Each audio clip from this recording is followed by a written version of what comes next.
در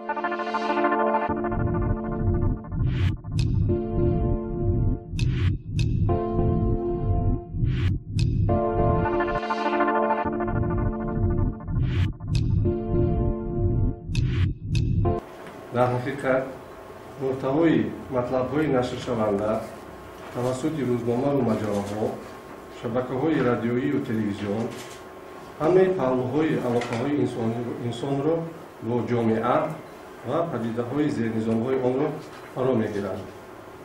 امتحان‌های مرکزآموزی داخلشوی و مسائل تعلیمی تحصیلات میانه و عالی کسبی جمهوری تاجیکستان همچون یک پدیده مهمی اجتماعی و فرهنگی حیات جمعیتی از آن استثنا نیست. واسطه‌های اخبار عامه در بهای مثبتی که مردم و رهبریت عالی کشور با باور زیاد و نظام امتحان‌های مذکور دادند سهم زیاد دارند که شما از جمله نمایندگان آنها هستید. باید تاکید کرد که نتیجه فعالیت مرکز ملی تستی نزد پرزیدنت جمهوری تاجیکستان از جمله تا کدام اندازه تطبیق کردن پرینسیپ‌های شفافیت، عدالت، دسترسی برابر حقوقی در اساس دانش و قابلیت برای همه خواهشمندان تحصیل، بیشتر شناس شدن داوطلبان و علاقه‌مندان دیگر بخصوص پدر و مادران از کارهای اطلاع رسانی و تبلیغاتی از طریق واسطه‌های اخبار عامه وابستگی زیاد دارد. از این لحاظ در سیمای شما حاضرین گرامی و همه کارمندان رسانه‌های خبری کشور که در این کارها با ما همراهند برای رسانیدن معلومات سریع‌وقتی ضروری و مهم و علاقه‌مندان نظام امتحان‌های مرکزآموزی داخلشوی و مرکز مساعدت میکنند، منتداری بیان مینماید.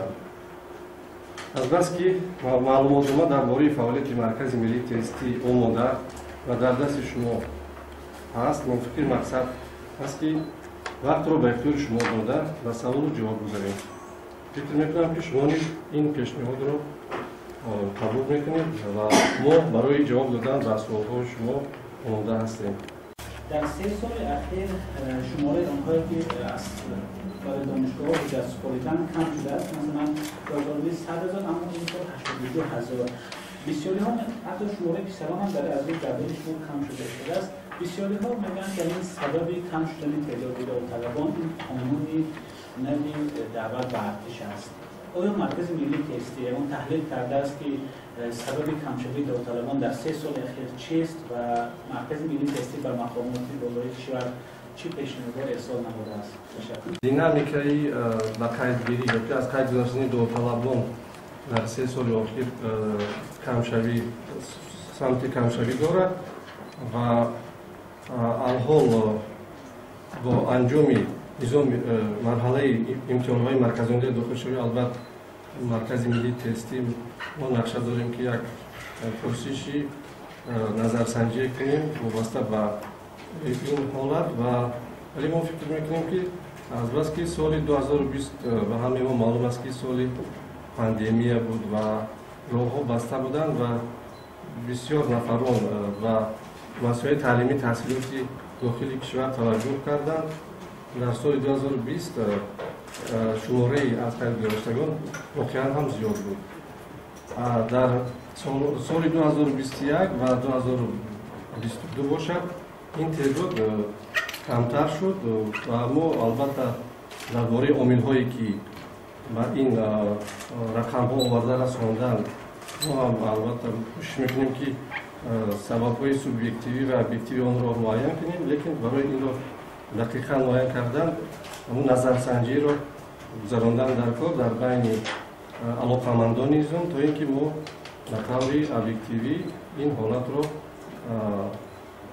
شرط بوده تا تعداد داوطلبان نامنویس شده نظر به تعداد داوطلبانی که در سال 2020 نامنویس شده بودند، یعنی در سال خروج بیماری کرونا ویروس کمتر بود. این یعنی البته اگر برای شما عموما تعداد شماره دقیق لازم باشد ما این رو به شما دسترس میکنیم، ولی یقینا این تعداد خیلی کم بود. در راه‌ها یک قسمی از خطرناکان جمهوری تاجیکستان نتوانستند برای تحصیل به خارج کشور روند. از این رو موافق مقصد و درست تو منطقی این است که معین کرده شود که در سال 2020 همگی چند نفر اگر رفته توانسته باشند برای خارج کشور رفته بودند و در سالهای 2021 و 2022 چند نفر. البته اینجا شاید یکی از عامل‌ها این برتری دادن و تحصیل در خارج کشور باشد برای کسی اصول عزیز مثلا داشتم کلام اختصاصی که عموما انتخاب نشد یا که خیلی تعدادشون کم بود و باز یک چیز رو گفتنی بودم مثلا پیشنهاد با سبب کرونا ویروس بدون مرکز تستی همه مؤسسات عالی میونت یعنی داوطلبان رو قبول کردن و این نفوذ مرکز ملی تستی نزد پرزیدنت جمهوری تاجیکستان رو خواسته کردیم. برای آنکه من میدونم که پدر و مادر خیلی عادت کرده بودن و میگفتن که دانش فرزند مرسل بد میگذره و اخلاصشون با مرکز شما بلند بود و غیر از درس با درس‌های ایلاوگی میخوندن که حتی در دهه‌ها همه فن‌ها آموزگارا درس ایلاوگی دادن، مبلغ ایلاوگی میگرفتن و همه پدر و مادر البته میدونستن که این نشان نباشه دستگاه میشن، لیکن این 2-3 سال اخیر این با همین مرکز شما و نفوذ شخص کردن میگوین که بدون مرکز تستی هست که گفته جواب میتونن. برای این مرکز یگان چهره میشد البته کرونا ویروس که ما مخته شدیم البته فکر میکنم چیز باید برطرف شود. در این باره اندیشه شما وابسته به امتحان‌های مرکزنده داخلشوی چیزی که معلوم است ترتیبی برگزاری امتحان‌ها و مؤسسه‌های تعلیمی تحصیلاتی میانه و عالی کسبی جمهوری تاجیکستان از جانب حکومت جمهوری تاجیکستان موافق قراری معین تصدیق کرده شده است و مرکز آن رسالاتی که دارد اجرا می‌کند. البته لایحه‌های همین پرینسیپ‌هایی که گفتیم شفافیت، ارزیابی واقعی و نفرانی که البته دانش و ملکه و آمادگی کافی دارند توسط مرکز ملی تستی موفق می‌شوند و به مؤسسه‌های تعلیمی تحصیلات میانه و عالی کسبی هم‌سالانه وارد می‌شوند. در مورد قبول داوطلبان به مؤسسه‌های تعلیمی تحصیلات میانه و عالی کسبی بدون مرکز ملی تستی البته این در وکالت مرکز ملی تستی نیست. آنها اجازه رو از مقامات وکالتدار گرفته وابسته و اینها بعد از مرکز ملی تستی در جایهای خالی برای قبول فعالیت می‌کنند.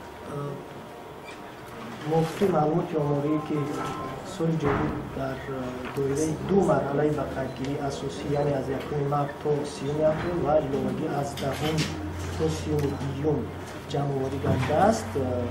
گروه اختصاص‌های از همه سر انتخاب چون سال‌های پیشین این گروه اختصاص‌های پنجم تیپ بیولوژی و ورزش بود، یعنی داوطلبان بیشتر به اختصاص‌های سمت تیپ توجه داشتند. سال جاری نیست از روی سر انتخابی سال جاری در جای دوم گروه اختصاص‌های چهارم جامعه شناسی و حقوق و در جای سوم البته چون سال‌های پیشین در جای سوم گروه اختصاص‌های سوم فیلولوژی پداگوژیک و ورزش قرار داشت.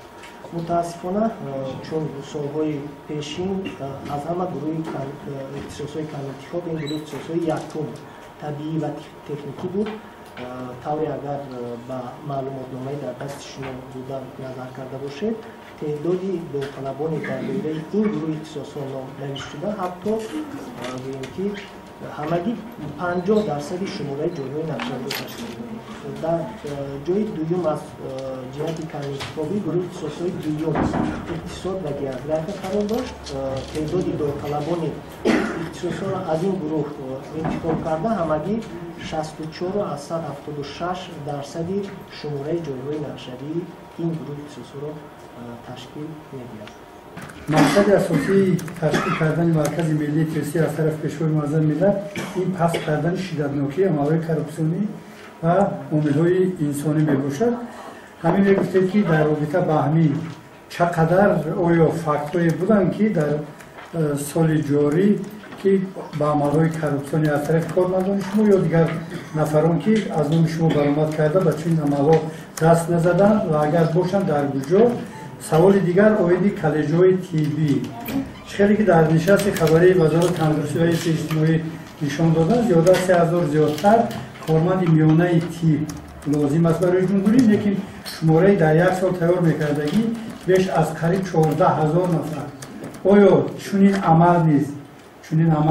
آینده به عملهای کرپسیونی نمیرسند و مقصد برای تامین کردن جای کاری نوی، جایهای نوی کاری، چون که شماره بساط نسبت به طلبات قریب 4-5 مرتبه زیاده. تشکر. واسطه با کارمندان مرکزی ملی تحصیل سال جاری یگان حالت با قید گرفتنش نشده است در این سال و چوبکانه همه روندهای برگزاری امتحانها وابسته به ترتیب گذاشتند و وابسته به سوال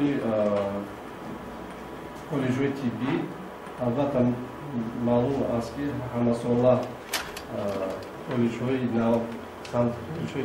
نوی سمت طب هم دولتی و هم خصوصی تأسیس داده شده ایستاده. مسئله شده شوی یا تأسیس یابی مؤسسه‌های تعلیمی در وکالت مرکز ملی تحصیل نیست. اینا در اساس تحریم‌های وزارت تندرستی و حفظ اجتماعی جمهوری تاجیکستان، وزارت اقتصاد و رشد جمهوری تاجیکستان و پروسه‌های آنها البته تشکیل کرده می شود و اجازتنامه را وزارت معالی و خدمات اداره صحت در سمت کاری معین است. خب راجع به همین چیز روشنی انداختید، چون که از مرحله اول چه تفاوت دارد، چون که چند نفر هم به ما مراجعت کردن از اونها در رشته مامودایگی و کاری همشیرگی. یک از اونها پیشنهاد بود که من 106 خال رو گرفتم، اما در مرحله گیراوگی خب همین خالهای ما با این موقع گرفته میشه و دیگه نه. فرمایشی به راجع به همین نکته روشنی انداختید. از سوال دیگر ما در مورد دیگه است که سال روان خب قبول داوطلبان به همین امتحان‌های مرکزی داخلشوی خب نظر به سال‌های قبلی چی برتری‌ها بود، چی نوگانی‌ها بود، چی اومد امتیازها بود برای داوطلبان. اختصاص‌های سری انتخاب و کارم انتخاب و ما قید کردیم که در حقیقت گروه اختصاص‌های پنجم که بیولوژیا و ورزش از جهت انتخاب در جای اول می‌ایستد. مثلا پس از سپردن امتحان‌ها برای اشتراک در خود آزمون تقسیمات اساسی 38753 نفر از گروه اختصاصی پنجم راه یافتند. لیکن تقسیمات شدن همگی 22003 نفر و تقسیمات نشدند 16750 نفر. اینا بر همین تقسیمات تکراری یا که مقصد برگزاری تقسیمات تکراری هم از آن عبارت است که در صورت بودن جایهای خالی آزمون نو برگزار کرده می شود، یعنی مدت از 12 تا 15 مرحله به قیدگیری داوطلبان برای جایهای خالی، انتخاب جایهای خالی و روز 19 باشد آزمون تقسیمات گذرانده می شود. اینو بر همین در گروه پنجم چهلی که من از روی امور گفتم 16750 نفر تقسیم نشدند و البته رقابت باز زیادتر می شود. برای همین ما و نفرانی که در گروه های اختصاصی پنجم موفق نشدند امکانیت میدیم، توصیه میدیم که به گروه های اختصاصی یکم و دوم گذارند، چون که در گروه های اختصاصی یکم طبیعی و تکنیکی و گروه اختصاصی دوم اقتصادیات و جامعه و اقتصادیات و گئوگرافیا جایها خیلی زیاد هستند و احتمالیت دانشجو شدن آنها خیلی هم زیاد می باشد. در مسئله نوگانی ها در سال جاری ما طبق اون طرحی که سال گذشته امتحان‌ها رو با دایر کردیم عمل کردیم و سال جاری ما در وقتی با قیدگیری ایلوگی در مقایسه با سال‌های گذشته در بخش‌های منطقه‌ای نیز نقطه‌های با قیدگیری رو تشکیل کردیم. می‌تونیم در بعضی شهرهای دیگر نقطه‌های با قیدگیری دائمی را نیز دایر کردیم که دسترسی داوطلبان رو برای هم با قیدگیری و هم برای اشتراک در امتحان‌ها وسیع می‌نماید. آنها میگویم که طلبات امتحان‌های ایجادی مهارت هستند.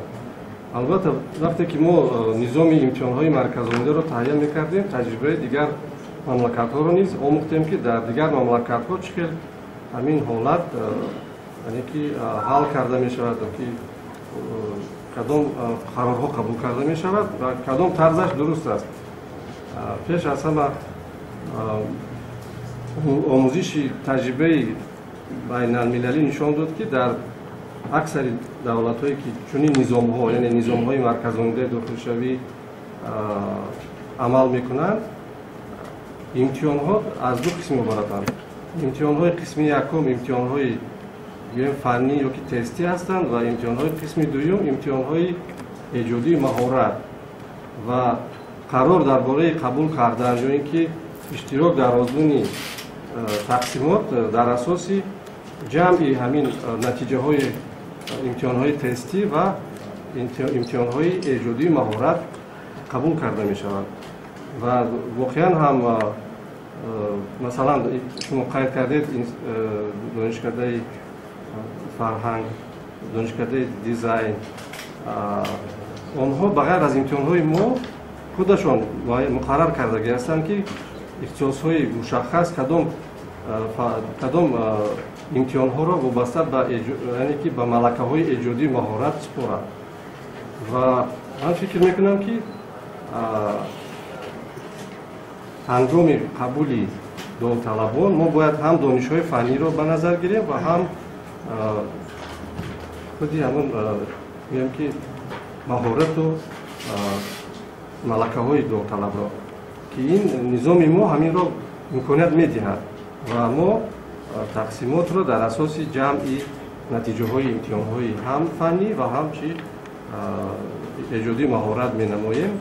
این ادعا ما فکر می‌کنم اونقدر درست نیست که فقط توسط خودی هم دانشکده به عمل باید و در اصول‌های در دوره‌های امتحان‌های عنعنوی نیست. چون این بود که داوطلبان حتما بعضی امتحان‌های فنی حتمی از قبیل زبان و ادبیات، از قبیل تاریخ و واسه به سمت اختصاص می‌سپاریدند و در نظام ما مثلا کنسرواتوری آزاد کرده شده است، خودشان قبول می‌کنند. کالج‌های فرهنگ نیز از نظام امتحان‌های مرکزآمده داخلشوی طبق ترتیب مقرر کرده حکومت جمهوری تاجیکستان بیرون هستند، یعنی که خودشان مستقلانه قبول می‌کنند. تاکید می‌کنیم که حتما انتخاب‌های خود را داوطلب تحلیل کند، با شورانه باشد، با پدر و مادران موافقت کند و چون که در خودی همون ورقه بخیرگیری وقتی که شهرنامه انتخاب کرده میشد حتی مبلغ شهرنامه نشان داده میشد. اگر پدر و مادر یا اینکه سرپرستی همون داوطلب یک بار نظر افکند معین کرده میتواند که آیا میتواند اگر فرزندش به همین اختصاص داخل شود میتواند تامین کند تحصیل خودی همین داوطلب را. لیکن متاسفانه بسیار وقت پدر و مادران و سرپرستان در لحظه آخر پس از آنی که تقسیمات می شود و خبردار می شوند که فرزندشون من همین اختصاص را گرفته است و مرکز مراجعت می کند که در این حالت علاقه دیر می شود. یعنی که همه روندها شفاف است و باید که با شورانه گیرد و چیزی دیگر درباره رایگان و شهرنامه همین را قید کردنی هستیم که حالا اختصاص‌ها در مؤسسه‌های تعلیمی هم میانه کسبی و هم عالی کسبی جمهوری تاجیکستان تناسب شهرنامه و رایگان 80 و 20 از این قسمت زیادی اختصاص‌ها طریق چی شهرنامه هستند و اگر داوطلب در خود ورقه بقیه‌گیریش шакли ки намуди таҳсили шаҳрдомавиро қайд накунад, албатта барнома ба он аз пеши гузашт, яъне ба қавле ки мегӯянд моро ба инҷо партофтед, ба онҷо партофтед. Фақат дар асоси се принсип аст: нақшаи қабул, вале гузариш ва афзалияте ки довталаб дар ҳамон варақаи ба қайдгирияш нишон додааст, тақсимот амалӣ карда мешавад. як нукта ҷо бояд тазаккур диҳем ки тақсимот дар доираи он чи ки довталаб интихоб кардааст баромада мешавад. хушбахтона тӯли 9 соле ки марказ имтиҳон гузаронид ва тақсимоти довталабонро низ баромонд, ягон ҳолати берун аз интихоби довталаб гузаронидани довталаб ба ин ё ихтисосу муассиса ки набуд ва фикр мекунам ва нахоҳад шуд, зеро тавре инҷо таъкид карда шуд тақсимотро барнома бидуни дахолати инсонӣ мекунад ва агар нафаре сари ин масъала каме бо диққат фикр кунад ва осонӣ дарк мекунад ки албатта ин кор берун аз тавони инсонӣ аст, зеро дар доираи як гурӯҳи ихтисосҳо ки метавонад теъдоди довталабонаш то 30,000 бошад, ҳама ин довталабон ҳамчун як занҷира ба ҳамдигар пайванданд. имкон надорад ки як довталабро ба таври дастӣ гирифта дар ҷои дигар шинонд, зеро барои ин корро кардан аз он ҷобояд як довталаби дигар дар ҷои дигар шиноида шавад, баъдан аз он дигар ва ин кор ба як даври беохир табдил мешавад. аз ин лиҳоз истифодаи ҳамон ибораи ба инҷо партофтан ё ба инҷо гузаронидан, ин аслан як ибораи нодуруст аст, зеро ҳеҷ касро партофта наметавонад. комёбӣ дар дасти худи довталаб аст, вай довталаб аз рӯи дониши доштааш ё комёб мешавад ё комёб намешавад ва агар комёб шавад ё барои он ё ба пулашӣ. ин ҳам вобастагӣ дорад аз омодагии худи довталабонро гуфтам, масалан кадом довталаб аз кадом ихтисос аз ҳама баланд гирифт. Намедонам аз ҳамин максимални бар чанд аст масалан дар мо як чорабиnie доштем ки ина дар назар дорам. мо инҷо таҳлилҳоро баъдан мегузаронем дар мавриди муайян кардани довталабони даҳгонаи беҳтарин, довталабони даҳгонаи беҳтарин, яъне 10 довталаби беҳтарин. ин корҳо ҳамин замон шурӯъ нашуданд. мувофиқи гӯем ки баъзе аз таҳлилҳои пешакӣ мо як довталабе дорем ки аз 3 фан, он ҳам дар доираи ихтисосҳои панҷум, аз 3 фан биология, химия ва физика тестро пурра, яъне бе хато иҷро кардааст ва аз забони тоҷикӣ агар хато накунам ба ҳудуди 38 дорад, фикр мекунам бо эҳтимоли зиёд мувофиқи таҳлилҳои пешакӣ довталаби якум бо эҳтимоли зиёд ҳамин мешавад. беш аз 498.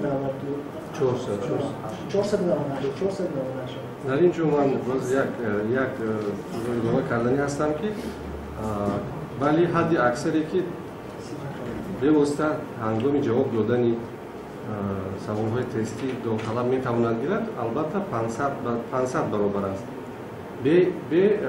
ба инобат гирифтани баллҳои имтиёзӣ.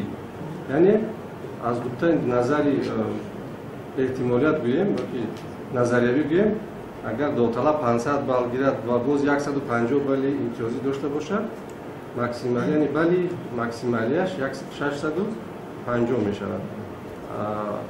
лекин имтиёз надошта бошад, балли максималияш 500 мешавад.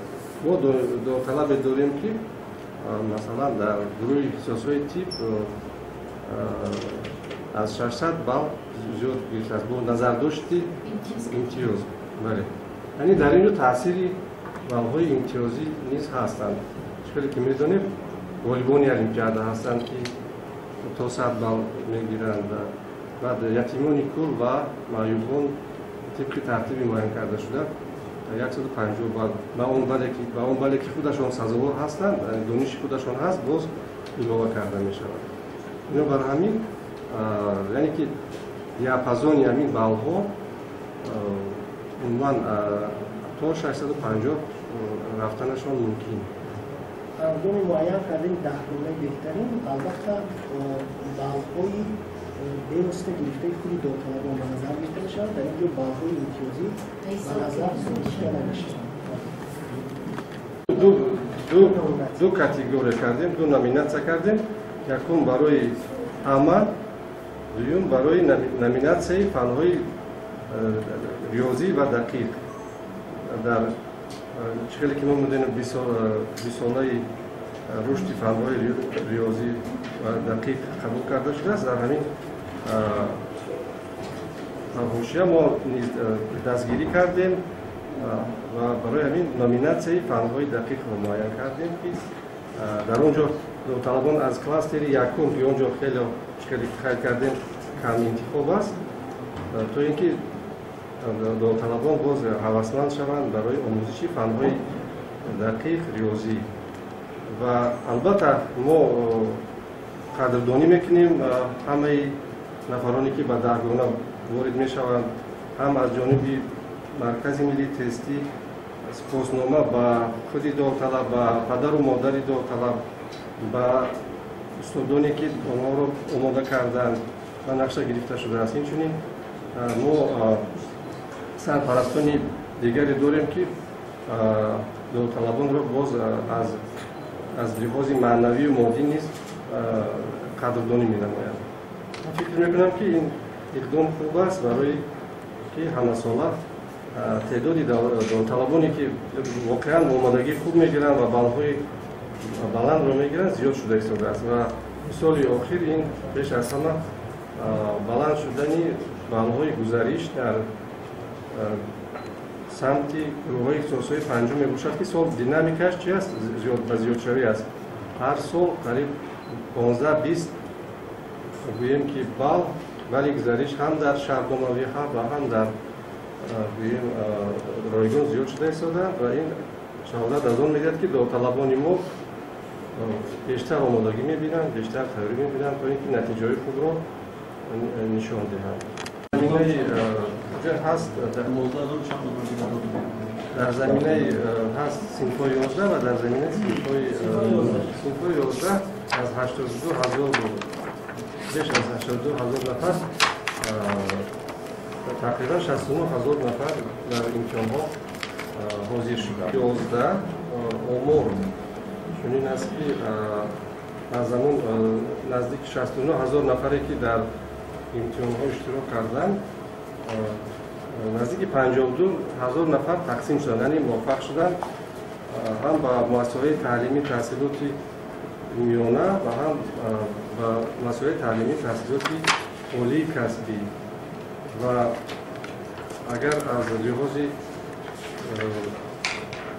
ما گفتیم که خصوصا شهردامه است 80% جای‌ها شهردامه هست و 20% هست در دانشگاه و دانشکده‌ها یعنی مؤسسه تعلیمی تحصیلات عالی کسبی همگی 38,560 همگی 38,562 نفر تقسیمات شدند. از این تعداد 10,681 نفرشون به گروه‌های رایگان و 27,881 نفر دیگرشون به گروه‌های پرایوت. در مؤسسه تعلیمی تحصیلات میانه کسبی در زمینه تحصیلات میانه نهمی یعنی صنف 11 همگی تقسیمات شدند 13,247 نفر. از این شماره 3,649 نفرشون به گروه‌های رایگان و 9,598 نفر دیگرشون به گروه‌های شهردام‌آوری. همچنین به کالج‌ها در زمینه تحصیلاتی عمومی اساسی صنف 9 همگی 6,179 نفر. از این شماره 1,589 نفرشون به گروه‌های رایگان و 4,590 نفر دیگرشون به گروه‌های شهردام‌آوری. نارسایی در کدام دانشگاه و دانشکده و مؤسسه تحصیلات میانه فاکتور گرفته شده؟ است که 109 مؤسسه تعلیمی داریم. از آن 70 مؤسسه تعلیمی تحصیلاتی میانه کسبی کالج‌ها و 39 مؤسسه تعلیمی تحصیلاتی عالی کسبی و اگر ما همین таҳлилҳои мо нишон доданд ки иҷроиши нақшаи қабул дар баъзе муассисаҳои таълимии олӣ аз қабили донишгоҳи тиббӣ бароми абоди ибни сино, донишгоҳи тиббӣ катлон дар шаҳри Дангарава ва 100% ташкил додааст, яъне ки пур шуданд. лекин ҳаст муассисаҳои таълимие ки иҷроиши нақшашон ҳамагӣ 10% аст. ин яъне диапазон хеле ҳам гуногун аст. 109 муассисаи таълимиро агар таҳлил кунем, аз 10 то 100% дар ҳамин доира иҷроиши нақшаи қабул дида мешавад. аз ҳама кам дар кадом донишгоҳ аст? асосан донишкадаи энергетикӣ бафирама илмҳои дақиқ як донишкадаи нав таъсис дода шудааст, донишкадаи илмҳои дақиқ ва технологияи Тоҷикистон дар шаҳри Хуҷанд. ин ғайридавлатӣ аст. иҷроиши нақшаш ҳамагӣ 4% аст. 4%. бале бале. аз донишгоҳи металлургияи кӯҳӣ чӣ? донишгоҳи металлургияи кӯҳӣ дар инҷо кӯҳии металлургии Тоҷикистон ҳамагӣ 42% шудагӣ. 42%. саломат бошед. саломат бошед. ташаккур зиёд. агар савол набошад аз ҳузуратон боз дигар ташаккур мегӯям.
имтиёзҳо аз ҷониби соли ҷорӣ низ дар доираи гурӯҳҳое ки ҳукми дар имтиҳонҳо иштирок карданд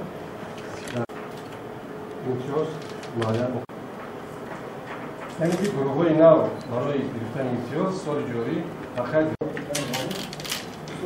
بعضی از مسائل تحصیلات عالی تحصیل از جمله دانشکده دولتی هنر و صنعت تاجیکستان و استان تحصیلات ملی تاجیکستان انستیتوت دانشکده فضای اسلامی بیرون مرکز ملی تستی امتحان سپردن در همین باره دو سه سال آخر ما بعد دستگاه جمهوری پرزیدنت در این باره نوشتیم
بعد شما میروم اونجا.